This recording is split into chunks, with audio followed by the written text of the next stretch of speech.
आप जाइए, बहुत सारे शोबे और महकमे ऐसे हैं जहाँ हमें मुस्लिम खातून, मुस्लिम मर्दों की सबकी ज़रूरत है। ऐसे मर्दों को भी कहूँगा, सिविल सर्विसेज में जाइए, यूपीएससी है, एमपीएससी है, और बहुत सारे पुलिस सर्विसेज के जॉब्स है, बहुत सारे मिलिट्री के हैं, बहुत सारे एयरफोर्स है, नेवी है।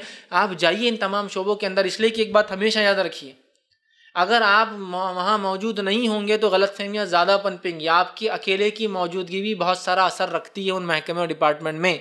जहाँ 100% डिपार्टमेंट मुसलमान नहीं होंगे तो गलतफहमियाँ जिस लेवल पे होंगी, और जो महकमे एक्ट करेंगे और रिएक्ट करेंगे मुसलमानों पे अलग होगा। और जहाँ एक भी मुस्लिम होगा तो उनके एक्शंस पे वॉच होंगी उनके नज़दीक, और वो सोच समझ के काम करेंगे। ये बात को आप याद रखिए।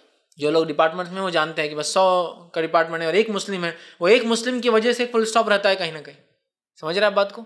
तो ये बहुत अहम चीज़ है, वरना अगर हम छोड़ देंगे तो लोग एक जहनीत के जमा हो जाएंगे, उससे बहुत नुकसान होता है। हुकूमत भी इसको समझती है, गवर्नमेंट ने भी लॉज बनाए कि इतने इतने % होना चाहिए, लेकिन हम जा ही नहीं रहे ना, हम जा ही नहीं रहे। और ख़ास तौर से IAS एग्ज़ाम्स है, IRS है, IPS है, जो पुलिस फोर्सेस के, इनको तो आप अटेंड कीजिए, इनको तो दीजिए। यहाँ बहुत ज़्यादा ज़रूरत है मुसलमानों की, इसलिए कि किसी भी मुल्क के अंदर उसको मुल्क को चलाने वाले उसके लीडर्स नहीं होते, इस बात को याद रखिए। उसके वो ऑफिसर्स होते हैं जो बैकग्राउंड में होते हैं, जिनको हम डिप्लोमेट्स या डेमोक्रेट्स बोलते हैं, वो हुकूमत चलाते हैं। प्राइम मिनिस्टर तो कहीं आ रहे और जा रहे हैं, लेकिन आप देख रहे हैं कि प्राइम मिनिस्टर के पीछे जो बैठे हैं, जो वर्क करते हैं IAS ऑफिसर, एक्चुअली वो चलाते हैं मुल्क पूरा। अभी हुकूमत चली जाती है तो कौन चलाता है फिर हुकूमत को? जब हुकूमत हटती है, इलेक्शंस होते हैं, मिनिस्टर्स तो कहीं आ रहे, कुछ तो ऐसे कि अंगूठा छाप बोलने को भी हमको शर्म आना चाहिए। अंगूठा छाप के लिए भी उनको नहीं समझता कहाँ लगाना और कहाँ वो करना। अंगूठा छाप भी वो रहता है, इसको मालूम अंगूठा कहाँ लगाना है, उनको तो वो भी नहीं पता, बोलना पड़ता होगा यहाँ लगाओ तो उसको समझता है। कौन चलाता है उनको? इनके पीछे ऑफिसर्स हैं। तो गोया ये IAS है जो चलाते हैं पूरे मुल्क को। अब जाहिर सी बात है, अगर हम लोग नहीं होंगे तो कितने भी आप पॉलिटिशियन ले आके बैठे, कुछ भी कीजिए, लेकिन बैकग्राउंड में कौन लॉबी चला रहा है? किसका दिमाग है?